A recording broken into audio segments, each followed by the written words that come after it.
राहुल गांधी जी तो बीजेपी सांसदों को चोट पहुंचाई, इस पर आप क्या कहेंगे और उस वक्त आप कहाँ थे? पिछले 14 दिन से लगातार सुबह 10:30 बजे हम लोगों का वहाँ पे प्रोटेस्ट चलता है। हिंसा उसी दिन क्यों हुई? आज तक कोई ऐसी वारदात नहीं हुई। मोर स्पेसिफिकली मैं प्रियंका गांधी जी के पीछे था, राहुल गांधी जी उनसे 4 कदम आगे थे। जो माननीय अमित शाह जी का बयान है बाबा साहब अम्बेडकर को लेकर के, उधर से ध्यान भटकाने के लिए इन्होंने पहले से सुनियोजित तरीके से ये पूरा प्रकरण है इसको अंजाम दिया है। नमस्कार, आपके साथ मैं हूं नलिनी पांडे और आज पॉडकास्ट में हमारे साथ खास मेहमान मौजूद हैं तनुज पुनिया जी। बहुत बहुत स्वागत है आपका, जो कि बाराबंकी से सांसद हैं और पीएल पुनिया जी के पुत्र हैं। तनुज जी, सबसे पहला सवाल तो यही, सांसद आईआईटी छोड़कर राजनीति में आ गए, तो ये क्या नया फैशन चल पड़ा है? क्योंकि अच्छा खासा मोटा पैकेज होता है कॉर्पोरेट में, सैलरी बढ़िया मिलती है, राजनीति में कैसे आना हुआ? क्या पिताजी की विरासत को आगे बढ़ाने के लिए आप आए? देखिए, मैं शुरू से ही पहले तो इंजीनियरिंग करी, हाँ। जॉब भी करी मैंने, लेकिन ये था कि शुरू से था कि समाज के बीच में रह करके कुछ काम करना है। अब पूरी फैमिली बैकग्राउंड मेरा यही रहा है, सब आईएएस रहे हैं, आईपीएस हैं, रेलवेज़ में हैं, सब सरकारी नौकरी में हैं, लोगों की हेल्प करते रहते हैं, समाज में रहने का काम किया है। तो इन दी एंड ये था कि फाइनली हम लोग को करना ही यही है। तो ये सोचा था कि 10-15 साल बाद जो है इसमें आएंगे, अपना काम करेंगे, क्षेत्र में काम करेंगे, बाराबंकी में काम करेंगे। लेकिन जो फिर पापा से मेरी बात हुई, उन्होंने कहा कि अब आप मुझको देख लीजिए। काफ़ी लेट मैं राजनीति में आया और जितना मैं एक अधिकारी के रूप में लोगों की हेल्प कर पाया 35-36 सालों में, उससे ज़्यादा मैंने 5 सालों के अंदर, 10 सालों के अंदर लोगों की हेल्प कर दी, लोगों का भला किया है। तो उन्होंने कहा कि आपको स्टार्ट करना है तो आप यंग एज से स्टार्ट करिए, ताकि समय मिले आपको। अब वैसा ज़माना नहीं रहा कि जो है बड़े नेता के अगर आप रिश्तेदार हैं तो आपको ऑटोमेटिकली पब्लिक वोट दे देती है। आपको मेहनत करनी पड़ती है, लोगों के बीच में दौड़ना भागना पड़ता है, आपको लोगों के सुख दुख में शामिल होना पड़ता है, तभी लोग आपको पहचानेंगे, तभी लोग आपकी इज्जत करेंगे, तभी लोग आपको वोट करेंगे। तो आपको एक फैमिली बनानी पड़ेगी उनके साथ। किसी को चाचा बनाइए, भाई बनाइए, बहन बनाइए। तो इस तरह से ही परिवार बढ़ेगा। तो फिर इसलिए मैंने डिसाइड किया कि नौकरी से इस्तीफ़ा दे करके और लोगों की परमानेंट सेवा में लग जाते हैं। बिल्कुल। अभी ताज़ा मामला जो है राहुल गांधी जी पर जो आरोप लग रहे हैं, इस पर आप क्या कहेंगे और उस वक्त आप कहाँ थे? मैं बिल्कुल उनके पीछे था। मोर स्पेसिफिकली मैं प्रियंका गांधी जी के पीछे था, राहुल गांधी जी उनसे 4 कदम आगे थे। तो जब हम लोग पूरा पार्लियामेंट, ओल्ड पार्लियामेंट बिल्डिंग की चक्कर लगा के वापस आए हैं, तो वहाँ पे हम लोगों को भारतीय जनता पार्टी के सांसदों ने रोका, अंदर घुसने से रोका, भीड़ इकट्ठा करके कूदे लोग ऊपर। अच्छा, मैं आपको बता दूं, पिछले 14 दिन से लगातार सुबह 10:30 बजे हम लोगों का वहाँ पे प्रोटेस्ट चलता है। आज तक कोई ऐसी वारदात नहीं हुई। बीजेपी के सांसद आते हैं, बाइज्जत वो बगल से चले जाते हैं, हाथ मिलाते हुए जाते हैं और अंदर गए। तो इस दिन कल जो है इतना ऐसा क्या हो गया कि इतनी बड़ी घटना हो गई? कल ये हुआ कि जो माननीय अमित शाह जी का बयान है बाबा साहब अम्बेडकर को लेकर के, उस पे ज़्यादा फोकस हो रहा था। हम लोग जो है उनके इस्तीफ़े की मांग कर रहे थे। बाबा साहब को जो अपमानजनक भाषा का इस्तेमाल किया गया है, तो उसके इस्तीफ़े की मांग कर रहे थे। उधर से ध्यान भटकाने के लिए इन्होंने पहले से सुनियोजित तरीके से ये पूरा जो प्रकरण है इसको अंजाम दिया है। बाकी जितने भी जो भी चीज़ें बताई जा रही हैं कि उसको धक्का दिया, उसको चोट लग गई, वो सब गलत है। भीड़ भाड़ में धक्का मुक्की वो लोग हमारे साथ कर रहे थे। हम लोग पहले आए, हम तो अंदर जाने का प्रयास कर रहे थे, तो उन्होंने हमको रोका, धक्का दिया, तो उस भगदड़ में ही शायद उनको चोट लगी होगी। मैं ऊपर वाले से कामना करता हूँ जल्दी स्वस्थ हों। लेकिन जो है इस तरह से झूठा जो आरोप लगाते हैं ये भारतीय जनता पार्टी वाले, और सिर्फ इसलिए ताकि वो बाबा साहब के इशू से हट जाए सारा सबका ध्यान। तो ये बहुत गलत एक भारतीय जनता पार्टी की बात है। हमेशा ये किया है। 2014 से अगर आप देख लें तो कोई भी बड़ा मुद्दा अगर आया है तो उस पर भटकाने के लिए कोई ना कोई कांड करा देते हैं। तो ये इनकी पुरानी टेक्निक है। अभी प्रियंका गांधी को भी हमने देखा कि बांग्लादेश के समर्थन में, फिलिस्तीन के समर्थन में उन्होंने बैग लिया था। एक नया बैग पॉलिटिक्स स्टार्ट हो गई है। आज ही बीजेपी सांसदों ने, महिला सांसदों ने उन्हें 1947 का बैग गिफ्ट किया है। इस पर आप क्या कहेंगे? देखिए, बैग की बात नहीं है। हम तो 14 दिन से लगातार कुछ नया नया कर रहे हैं। एक दिन मास्क भी पहना था जिसमें लिखा था कि मोदी अडानी भाई भाई। एक दिन बैग भी था, एक दिन फेस मास्क भी थे, वो पूरे चेहरे वाला जो मास्क होता है। एक दिन किसी दिन प्लकार्ड्स होते हैं। हर दिन डेली नया नया काम कर रहे थे। वो बैग जो है वो फेमस ज़्यादा हो गया है, इसीलिए जो है बीजेपी से रिएक्शन आता है। देखिए, ये एक नया तरीका है, क्योंकि आजकल लोग ध्यान जब भी देते हैं जब कोई चीज़ अलग लगती है उनको। तो कभी मास्क पहन के, कभी मुखौटा लगा के, कभी कुछ और करके, तो ये आकर्षित करना होता है। एक किसी मुद्दे पे आपको जनता का ध्यान आकर्षित करना है, मीडिया का ध्यान आकर्षित करना है। तो अब बैग्स चल ज़्यादा गया। अब वो चाहे दें किसी को बैग, ना दें, उससे हमें कोई मतलब नहीं। हमारा एजेंडा तो था कि बांग्लादेश के अल्पसंख्यकों के साथ है, यानी हिंदुओं के, ईसाइयों के साथ है। लेकिन बीजेपी सांसद को इतनी ज्यादा गंभीर चोट आई कि वो हॉस्पिटल में भर्ती हो तो गए। मैं तो बता रहा हूँ, चोट उनको आई है, मैंने खुद देखा है चोट उनके सर पे लगी। लेकिन राहुल जी का उस चोट से कोई लेना देना नहीं। जो भगदड़ मची लेकिन है, डिम्पल यादव ये भी कह रहे थे कि बहुत सारी सीढ़ियां होती हैं बाहर संसद के, उसमें भीड़ बढ़ गई, इस वजह से वो लोग भीड़ बढ़ी और वो लोग धक्का दे रहे थे हम लोगों को। अच्छा, तो हम लोग भी पीछे नहीं हटे, हम लोग भी धक्का दे रहे थे। लेकिन धक्का मुक्की में, भीड़ में लोग वहाँ गिरे होंगे, क्योंकि राहुल जी तो उनसे बहुत दूर थे। वो तो मैंने भी इससे देखा। पहले बीजेपी के सांसद जो हमारे साथ इंटरव्यू में जुड़े थे, वो कह रहे थे कि कांग्रेस और तमाम कार्यकर्ता एक प्लानिंग के तहत हिंसा का राह अपना कर ये पूरा षड्यंत्र कर रहे हैं ताकि सेशन चल ना पाए, किसी तरह से फूट पड़ जाए सेशन में। ये तो उल्टा चोर कोतवाल को डांटे वाली बात हो गई है, क्योंकि सेशन तो भारतीय जनता पार्टी वाले नहीं चलने देते हैं।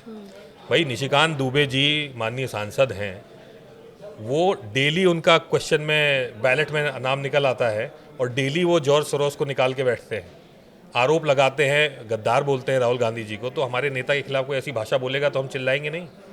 तो ये बात है कि 0.0000016% चांस है कि डेली आपका नाम निकले, और उनका डेली नाम निकल रहा है।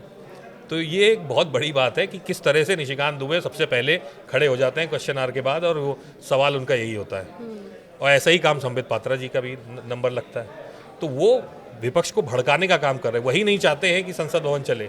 हम सवाल ना पूछें बाबा साहब पे, हम सवाल ना पूछें अडानी पे, हम सवाल ना पूछें खाद पे, किसानों की बात पे, किसानों के हक के लिए हम सवाल ना पूछें।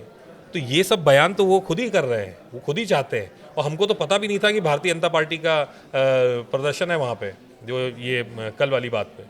क्योंकि सत्ता वाली पार्टी क्यों प्रदर्शन करेगी? हमेशा हम ही करते हैं, हम तो डेली करते हैं। मतलब ऐसा कोई दिन नहीं गया 25 तारीख से जब हमने प्रदर्शन ना किया हो वहाँ पे। तो हमारा तो डेली वहाँ पे प्रदर्शन करने का था। हिंसा उसी दिन क्यों हुई? भारतीय जनता पार्टी ने पहले से मन बना के आए थे कि इनको कुछ ना कुछ करना है, जिससे पूरे जनता का, पूरी मीडिया का, सबका ध्यान हट जाए बाबा साहब से और अमित शाह जी के बयान से। तो वो बयान से उनको माफ़ी, हम भी आज भी अड़े हुए हैं कि उनको माफ़ी मांगनी पड़ेगी, इस्तीफा दें वो इस बात पे। विरोध प्रदर्शन भी होने जा रहा है, दोबारा होने जा रहा है पूरे उत्तर प्रदेश में माननीय गृह मंत्री जी के खिलाफ। तो हम लोग तो पूरे उसी पे डटे हुए हैं। ये जितना भी भड़काना चाहें, जितनी एफआईआर कर दें। हमारी सांसद को चोट नहीं लगी। खड़गे जी हमारे राष्ट्रीय अध्यक्ष हैं, वो मेरे सामने गिरे हैं, मेरे बगल में खड़े थे, मेरे सामने उनको धक्का देके गिराया गया है। प्रियंका जी के ऊपर कूदने वाले थे, उनके एमपी के सांसद हैं, उनका नाम मैं भूल रहा हूँ, एमपी के सांसद हैं, कूदने वाले थे। पप्पू यादव जी आ गए बीच में, उन्होंने कहा कि भैया थोड़ा संभल के, महिलाएं हैं यहाँ पे। तो जब देखा कि हम लोग को आगे जाने ही नहीं दिया जा रहा, तब प्रियंका जी ज़मीन पे बैठ गई और हम लोग उनके साथ बैठ गए थे वहाँ पे। तो बीजेपी के कुछ सांसद कह रहे हैं कि महिलाओं के साथ छेड़खानी भी हुई है वहाँ पर, ऐसा कुछ भी नहीं हुआ है, कांग्रेस के कार्यकर्ताओं के द्वारा। ऐसा कुछ भी नहीं हुआ है। सीमा है तो सबूत निकाल के दे। वो कह रहे हैं वीडियो बनाए हैं, कई सांसद उनके बोले वीडियो बनाया तो वीडियो रिलीज करें ना। अब तो 24 घंटे के ऊपर हो गया। ऐसा क्या हुआ? कहाँ वीडियो है? चारों तरफ तो मीडिया है, दोनों तरफ कैमरे लगे हैं हर जगह। क्या आपको लगता है कि प्रियंका गांधी अब जो वायनाड से जीती हैं, बीजेपी के लिए एक बड़ा चैलेंज बनेंगी? बहुत बड़ा चैलेंज है।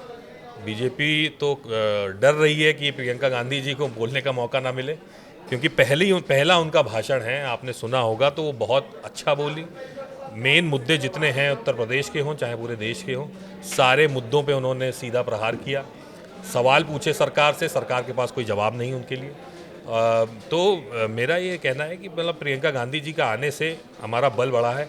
एक अच्छा वक्ता, एक अच्छा नेता ऐसा जो कि मूलभूत समस्याओं को जानता है। राहुल गांधी जी कैसा बोलते हैं? राहुल गांधी जी तो बहुत अच्छा पहले से बोलते हैं।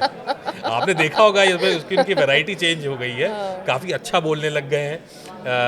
सब अपनी संस्कृति से चीज़ें निकाल करके उन्होंने को रिलेट किया है और बहुत अच्छा लगा, चाहे वो एकलव्य वाला भाषण हो और चाहे हमारा अभय मुद्रा वाला जो उनका भाषण था, और दोनों बहुत ही नए तरीके से किसी नेता को मैं देख रहा हूँ इस तरह से बोलते हुए। इससे पहले आज तक इस तरह की भाषण कोई देता नहीं। तो आप राहुल गांधी जी को फॉलो करते हैं? बिल्कुल बिल्कुल, राहुल गांधी जी हमारे नेता हैं, तो फॉलो ये करेंगे। बताइए, आपने ये स्वेटर पहना है, सर्दी का मौसम है, वो क्यों नहीं पहनते? उनको सर्दी क्यों नहीं लगती है? अब उनका मुझे नहीं पता उनको सर्दी क्यों लगती है, क्यों नहीं लगती, लेकिन अब हो वो सकता भारत है। जोड़ो यात्रा में भी गए एक ही टी शर्ट में, एक ही अभी भी हम टी-शर्ट देख रहे हैं इतनी कड़ाके की ठंड में भी टी शर्ट में। क्या इसके पीछे का राज है? अब वो उनका खून बहुत गर्म है, देश के लिए बहुत उनके पूरे परिवार ने वो किया है, तो गर्मी रहती है उनको। अच्छा, ये जो हम देख रहे हैं कि अब संभल में जो कुछ हुआ, अब उसको हत्या का आरोप लगाया जा रहा है अखिलेश यादव की तरफ से कि वहाँ पे मर्डर हुआ है। इसको आप कैसे देखते हैं? देखिए, मैंने पहले दिन भी कहा था, जब पहले दिन मुझे बात पता चली थी, वहाँ के लोगों से मैंने बात करी जो जानकार लोग हैं, तो उन्होंने कहा देखिए सीधी सीधी बात है कि यहाँ पे हिंसा का कोई वो नहीं था। यहाँ पे हो सकता है कुछ तनाव बना हो, जो भी प्रकरण हुआ है सरकार की तरफ से, लेकिन हिंसा का कोई वहाँ पे मकसद नहीं था, कोई मतलब नहीं था। हिंसा को भड़काया गया है, किसने भड़काया ये तो जांच तय करेगी। लेकिन जहाँ तक मैंने लोगों से सुना है, पुलिस वालों ने कंधे पे गोली मार मार के लोगों के मार पीट के ज़बरदस्ती उगलवाया है कि बताओ कि तुमने गोली चलाई है, तुम कबूलो। तो इस तरह की अगर बात प्रशासन करेगा, पुलिस करेगी, तो फिर वो मतलब एक तरह से संविधान की हत्या है। अच्छा, आप ये बताइए कि मुस्लिम इलाकों में बहुत मंदिर मिल रहे हैं, इसको आप कैसे देखते हैं? इस पर आप क्या कहेंगे? ये जहाँ पे जेन्युइन है तो वहाँ पे तो ठीक है, लेकिन ये एक एजेंडा बना लिया है भारतीय जनता पार्टी ने। उनका एजेंडा साफ है, क्लियर है कि हमें हिंदुत्व की राजनीति करनी है। हमको समाज में जब तक दरार नहीं आएगी, जब तक बटेगा नहीं हिंदू मुस्लिम में समाज, हिंदू एक नहीं होंगे। आपने भाषण भी सुने होंगे, बटोगे तो कटोगे और एक रहोगे है तो सेफ रहोगे। तो ये इस तरह के जो भाषण है, ये साफ दिखाते हैं कि उनका एजेंडा क्या है।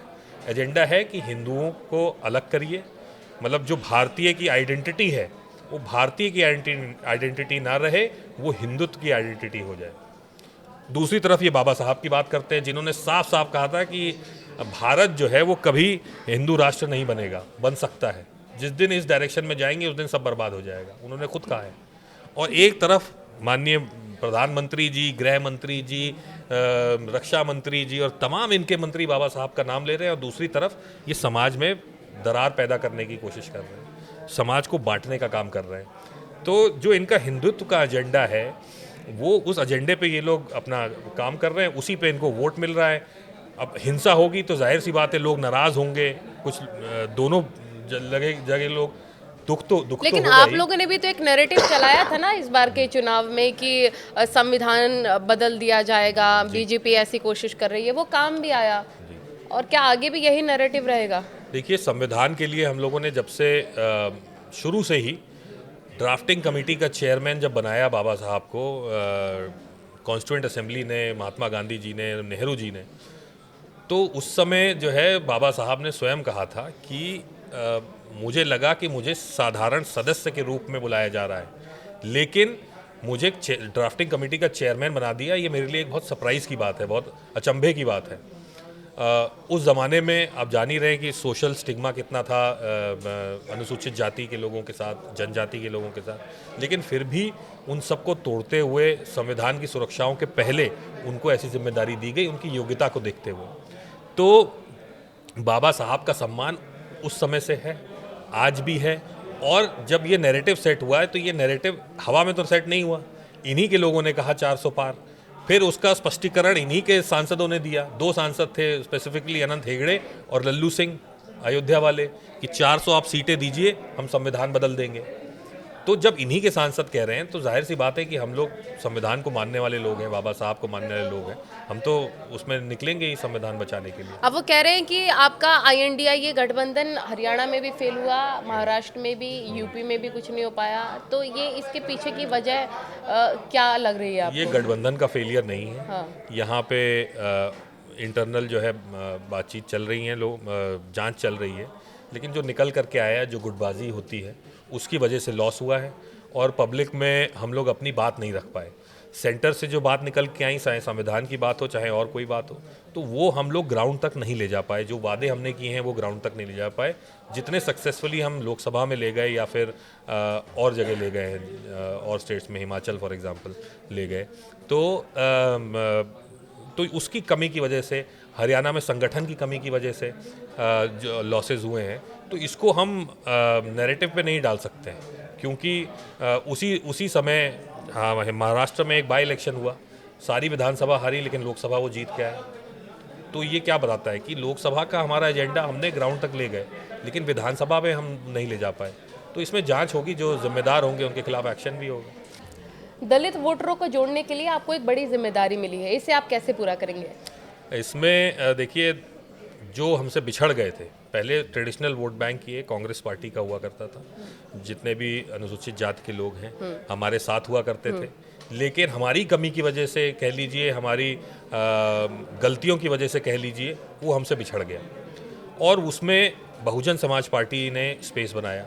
काशी राम जी को मैं बहुत मानता हूँ, काशी राम जी समाज के एक बहुत बड़े नेता थे, लेकिन आज प्रेजेंट टाइम में वो गुजर गए हैं।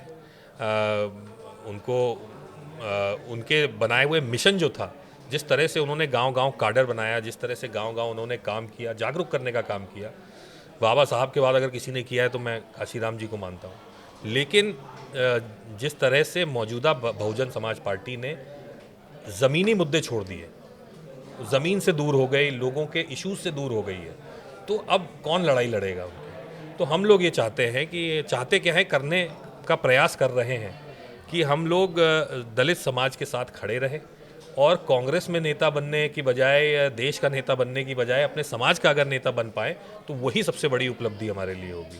तो मायावती का दलित वोट बैंक तो खिसक रहा है फॉर श्योर, और जनाधार खोती नजर आ रही है BSP। ये वोट बैंक जा कहाँ रहा है? दलित वोट बैंक कहाँ जाता मान रहे हैं? बिखर रहा है। लोकसभा में हमारे साथ था, अच्छा। लेकिन इसकी कोई गारंटी नहीं है कि विधानसभा में भी हमारे साथ रहेगा, क्योंकि जब तक हम लड़ाई नहीं लड़ेंगे तब तक वो क्यों साथ आएगा? उनके इश्यूज़ के लिए, हमारे सबके इश्यूज़ के लिए, समाज के इश्यूज़ के लिए, आरक्षण के लिए, नौकरियों के लिए। लैंड बैंक तो है नहीं किसी के पास SC में, ना ST में लैंड बैंक है किसी के पास, तो क्या, कहाँ से आपको वो मिलेगी? सरकारी नौकरी हो गई, प्राइवेट नौकरियाँ भी हो गई, लेकिन वो उसकी अवेलेबिलिटी होनी चाहिए। फाइनेंशियल एबिलिटी इंक्रीज़ करनी पड़ेगी अगर डिपेंडेंस नहीं कर चाहते हैं दूसरों पे।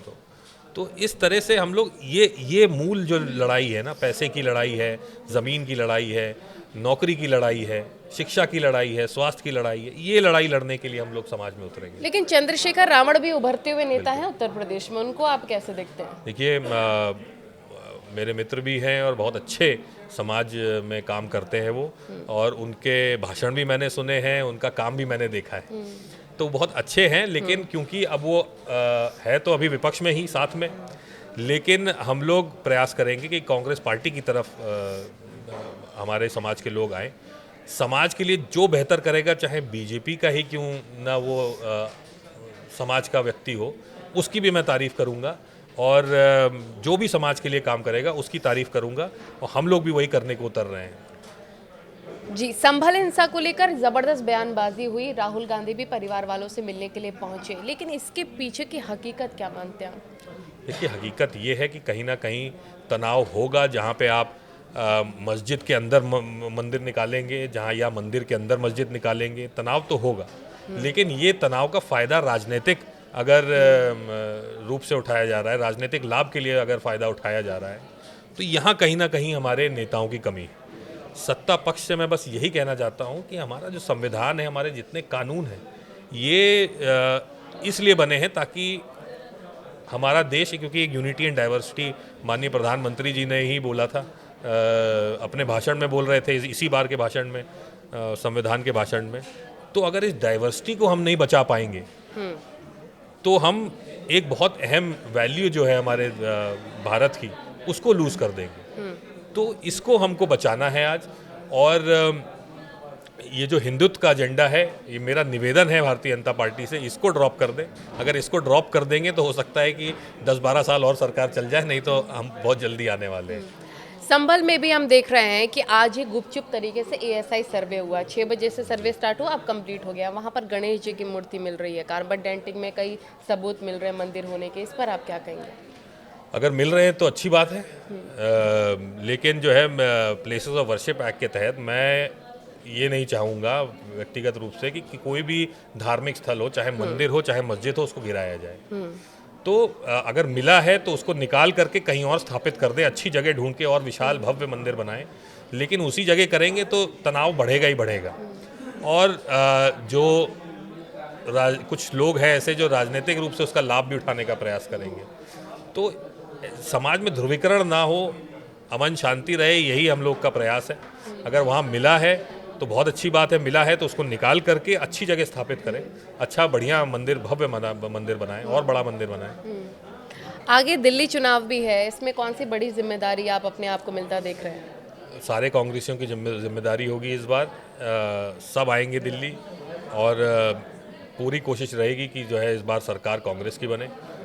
जिस तरह शीला दीक्षित जी के ज़माने में बहुत तेज़ी से यहाँ पे दिल्ली में डेवलपमेंट हुआ था, उसी को गति देने के लिए हम लोग आएंगे, यहाँ चुनाव लड़ाएंगे सब लोग। तो तनुज जी, यहाँ पर तमाम आपके फैंस होंगे जो ये जानना चाह रहे होंगे, एज अ राजनेता आपकी दिनचर्या क्या रहती है? अब दिनचर्या तो मेनली अब सुबह उठ के सीधे क्षेत्र ही भागना होता है। अच्छा। दिन भर वहीं रहता है। घर वालों के लिए समय नहीं मिल पाता है आजकल, तो इसमें बड़ा विवाद हो जाता है घर ही में कि समय नहीं दे रहे हो, समय नहीं दे रहे हो, घूमने नहीं चल रहे हो। तो घूमने नहीं चल रहे हो ये वाला रोज़ सुनना पड़ता है मुझे। तो कैसे पर्सनल लाइफ के लिए टाइम निकाल पाते हैं आप? अब तो बड़ा मुश्किल हो गया है समय निकालना। पहले तो फिर भी थोड़ा समय मिल जाता था, लेकिन जब से चुनाव जीते हैं, उससे पहले भी जब वोट मांगने के लिए निकलते तो और लेट हो जाता था। अब जिम्मेदारियां शिफ्ट हो गई हैं। अब दिल्ली भाग रहे हैं, कहीं पार्टी की तरफ से कहीं और भागना पड़ रहा है, पार्टी ने कहीं और जिम्मेदारी दे दी है। तो इश्यूज तो वही रह गए हैं कि समय नहीं दे रहे हो। तो कितने साल हो गए आपकी शादी के? शादी को मेरे 7 साल हो गए हैं पूरे। तो आपने आगे की प्लानिंग के बारे में सोचा या टाइम ही नहीं निकालेंगे आप? नहीं, टाइम निकालेंगे, प्लानिंग भी होगी, सब होगा। लेकिन सब लोग मैं भी बिजी, मेरी वाइफ भी बिजी रहती हैं, तो सब लोग कह रहे हैं कि अभी रोक के रखें, आगे देखा जाएगा। लेकिन अगर आप दिल्ली की सियासत को देखें और उत्तर प्रदेश की देखें, तो इसमें कितना डिफरेंस आपको लगता है? कि दिल्ली में नेशनल इश्यूज़ पे बात होती है, दिल्ली में स्टेट के इश्यूज़ पे भी बात होती है, और जब हम वापस कॉन्स्टिट्यूंसी में पहुंचते हैं तो नाली, खड़ंजा, हैंड पाइप, सोलर लाइट, इसी पे बात रह जाती है। तो बैलेंस बना के चलना पड़ता है। हर किसी में नाली भी बनवानी है आपको, और आपको जो है बड़े बड़े स्कूल कॉलेज भी खुलवाने हैं।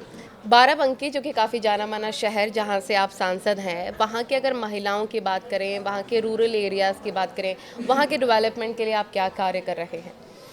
देखिए, हम लोगों ने प्रयास ये किया है कि बाराबंकी में जो युवा दूर दूर जाते हैं, दिल्ली आते हैं, लखनऊ जाते हैं, कानपुर जाते हैं नौकरी के लिए, पलायन बहुत होता है, तो वो ना होने पाए।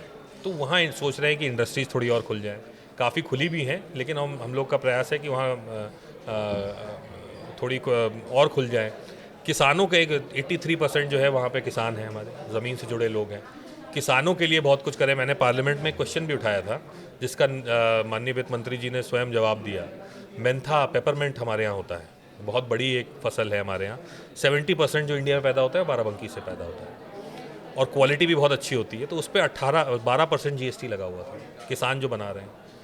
तो मैंने ये क्वेश्चन रेज़ किया था फाइनेंस बिल में, तो उसका जवाब भी मिला था और उन्होंने कट भी कर दिया इसको। तो हमारे किसानों की बहुत बड़ी जीत हुई है। तो धीरे धीरे अब जो नेचुरल पेपरमेंट जो उगाते हैं हम लोग, उसका धीरे धीरे प्राइस बढ़ेगा। तो एक ये काम हुआ है डेवलपमेंट के लिए। एजुकेशन की एक बहुत बड़ी कमी है हमारे यहाँ। सरकार ने बाराबंकी को स्टेट कैपिटल रीजन घोषित किया है अभी, तो ऑब्वियसली डेवलपमेंट होगा। तो हम लोग का ये प्रयास है कि वो एक इंस्टीट्यूशनल हब की तरह डेवलप किया जाए बाराबंकी को। मेडिकल कॉलेजेस, इंजीनियरिंग कॉलेजेस और डिग्री कॉलेज एंड अच्छे स्कूल्स खुल जाएं। तो ये हम लोग का एक लेकिन प्रयास आप है। खुद एक आईआईटीएन है, इतनी पढ़ाई लिखाई की आपने, विदेशों से भी नौकरी के ऑफर आए, आप क्या मैसेज देंगे युवाओं को? पढ़ाई लिखाई करो फिर राजनेता बन जाओ। मेरा नहीं नहीं नहीं, हाँ। क्या? हम लोग का, मैं अपने भाषण में भी कहता हूँ कि पॉलिटिक्स में रिप्रेजेंटेशन नहीं है पढ़े लिखे लोगों का। यस। बहुत कम लोग हैं जो अच्छे इंस्टीट्यूट से पढ़े लिखे हैं, अच्छी एजुकेशन करके और फिर इलेक्शंस लड़ते हैं। तो मैं तो हमेशा मोटिवेट करता हूँ कि अच्छे लोग और आएँ, पहले पढ़ाई लिखाई कर लें। लेकिन पढ़ाई लिखाई बेस है आपका, जब तक आप एजुकेशन अच्छी नहीं मिलेगी तब तक आपकी दुनिया बहुत सीमित रहती है। एजुकेशन से आपके माइंड एक्सपैंड हो जाता है, आप अलग अलग विषय के बारे में सोचने लगते क्योंकि हो। फिर आप बयानबाजी भी वैसे ही करते हो। हाँ, बयानबाजी फिर लिमिटेड आप करोगे जितना आपको पता है। तो बयानबाजी तो खैर अपनी जगह है, वो तो राजनीति है, लेकिन आपको मेन फोकस होना चाहिए डेवलपमेंट। आप अपने क्षेत्र का, अपने क्षेत्रवासियों का कैसे कराएंगे, तो उसके लिए मुझे लगता है कि एजुकेशन बहुत ज़रूरी है। अच्छे लोग जब तक नहीं आएंगे, पढ़े लिखे लोग नहीं, साफ़ सुथरी छवि वाले लोग जब तक नहीं आएंगे, तब तक हम लोग नेताओं को गाली ही देते रहेंगे कि ये बहुत ख़राब आदमी है, नेतागिरी बहुत ख़राब है। तो इस तरह ही बयान आते रहेंगे। तो बाराबंकी की महिलाओं के उत्थान के लिए आप क्या प्रयास कर रहे हैं? हम लोगों ने प्रयास किया है कि सबसे बड़ा इशू क्या है गांव की महिलाओं के लिए? सबसे बड़ा इशू है कि एजुकेशन। एजुकेशन तो है, एजुकेशन तो अब कर रही है, मिल रही है लोगों को, लेकिन ऑब्वियसली कमी है। सबसे बड़ा इशू है फाइनेंशियल इंडिपेंडेंस। आप हमेशा अपने घर में जितने आदमी हैं उन पर डिपेंडेंट हैं फाइनेंस के लिए, पैसे के लिए। तो फाइनेंशियल इंडिपेंडेंस कैसे आएगी? अब ये कोई फ्री में उनको पैसा दे दे तो उसकी वैल्यू नहीं है, वो ठीक भी नहीं है। फ्रीबीज के तो मैं खिलाफ हूँ। तो उनको कुछ ना कुछ काम मिले, एक जॉब अपॉर्चुनिटी मिले अपने घर में ही, क्योंकि महिलाएं इंडिपेंडेंट हो सके। हाँ, फाइनेंशियली Financially। ये बहुत ज़रूरी है, खर्चा करने की शक्ति उनके पास हो। तो और एक उसके साथ साथ एक बड़ा इशू है कि वो बाहर जाके ज़्यादा जॉब नहीं कर सकते। गांव की बात कर रहा हूँ मैं। उनको शाम को टाइम से आना है, उनको दोपहर का खाना भी बनाना है, उनको सुबह का नाश्ता भी बनाना है, उनको रात का खाना भी बनाना है, अंधेरा होने से पहले घर आना है। ये एक बाउंडेशंस है रूरल इंडिया में, और अर्बन में भी मैं कहूँगा कई जगह है। तो इसका क्या काट है? घर बैठे आपको रोज़गार मिलना चाहिए। आप ज़्यादातर महिलाओं को सिलाई कढ़ाई बुनाई आती है। हमारे यहाँ हैंडलूम का बहुत अच्छा काम होता है, स्टोल्स बनते हैं, यूरोप और मिडल ईस्ट में एक्सपोर्ट भी होते हैं हमारे यहाँ से। वो काम कर सकती हैं घर बैठे। आप मैन्युफैक्चरिंग का काम कर सकती हैं। बिंदी बनाने का काम हम लोगों ने एक बार शुरू किया था, जिसमें घर घर बिंदी बनाती थी वो, उनको ले करके हम लोग बेचते थे। खैर वो लॉकडाउन की वजह से ख़त्म हो गया काम। लेकिन इस तरह से घर बैठे महिलाओं को अगर काम मिल जाए, और थोड़ा सा भी, मतलब कुछ नहीं तो 1000-2000 रुपये भी महीने के मिल जाएं, तो वो इकट्ठा करके और वो कुछ खर्च करने की क्षमता रखती हैं। और देखिए हमारा जो मानसिकता बन गई, माइंडसेट ये है कि सिर्फ पढ़े लिखे लोग ही जॉब्स करते हैं, लेकिन हमने देखा है कई बड़े बड़े कंपनीज में काम करने वाले नौजवान भी अपनी नौकरी छोड़कर ऑर्गेनिक खेती कर रहे हैं। हाँ, बिल्कुल। इसका प्रचलन आजकल बहुत ज़्यादा बढ़ गया है और बहुत बेहतर भी है गांव के लोगों के लिए भी। नहीं, ऑर्गेनिक खेती तो बहुत ज़रूरी है, मैं मानता हूँ, क्योंकि जितने आपके ऑर्गेनिजम्स हैं सॉइल में, वो बहुत हैवी केमिकल्स हम लोग यूज़ करते हैं, पेस्टिसाइड्स, इंसेक्टिसाइड, उसमें वो भी मर जाते हैं। तो ऑर्गेनिक तो बहुत अच्छा एक ऑप्शन है, ऑल्टरनेटिव ऑप्शन है, और हो भी रहा है, बाराबंकी में हो रहा है। मैं आपको बताऊं, बाराबंकी का किसान इतना सिंगल माइंडेड नहीं है, बहुत डाइवर्स है।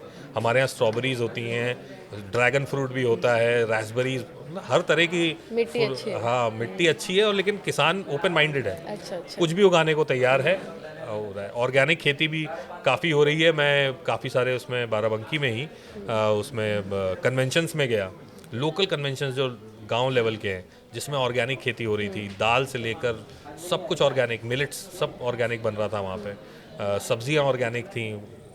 लेकिन वही है कि इसमें थोड़ी रिसर्च की ज़रूरत है, इसको प्रॉफिटेबल बनाने की ज़रूरत है, और मेन इशू है मार्केट की एक ज़रूरत है, क्योंकि लखनऊ पास में है, इसलिए बाराबंकी का किसान एक्सपेरिमेंट भी कर लेता है, तो क्योंकि उसको मार्केट मिल जाती है। अब मेरा आपसे आखिरी सवाल ये होगा कि बाराबंकी के विकास के लिहाज से आपने क्या ब्लूप्रिंट तैयार किया है आने वाले वक्त के लिए? हम लोगों ने बेसिक एजेंडा जो हम लोगों का है वो है कि एजुकेशन, हेल्थ और एम्प्लॉयमेंट में किसान भी आता है, और हमारे युवा को प्राइवेट एंड सरकारी नौकरियां जहां मिल पाएँ।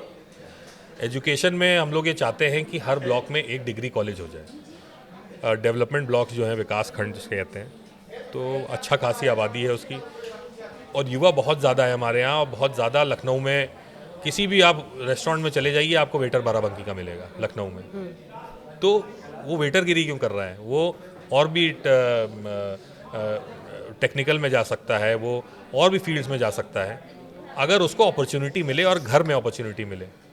तो उसको हम लोग एजुकेशन पे फोकस करेंगे। हेल्थ में इशू ये है, मेरे फादर ने एक ट्रॉमा सेंटर बनवाया था, अपग्रेड कराया था, जो जिला अस्पताल है। वो जिला अस्पताल में मशीनें भी हैं, बिल्डिंग भी बन गई, लेकिन आज तक वो इमरजेंसी की तरह इस्तेमाल हो रहा है, उसमें फैसिलिटीज़ नहीं है। तो उसको भी अपग्रेड कराना है, उसको टियर 3 हॉस्पिटल में बनाना है। फिर जो इंटीरियर के इलाके हैं वहाँ पे अच्छे हॉस्पिटल्स नहीं हैं। वहाँ पे एम्प्लॉयमेंट में वही मैंने कहा कि मैं कोशिश कर रहे हैं हम लोग कि ज़्यादा से ज़्यादा इंडस्ट्रीज़ आएँ, जॉब अपॉर्चुनिटीज़ मिले। और कई बार ये देखा गया है कि जो प्राइवेट कंपनीज आती हैं वो हायर करती हैं हर जगह से।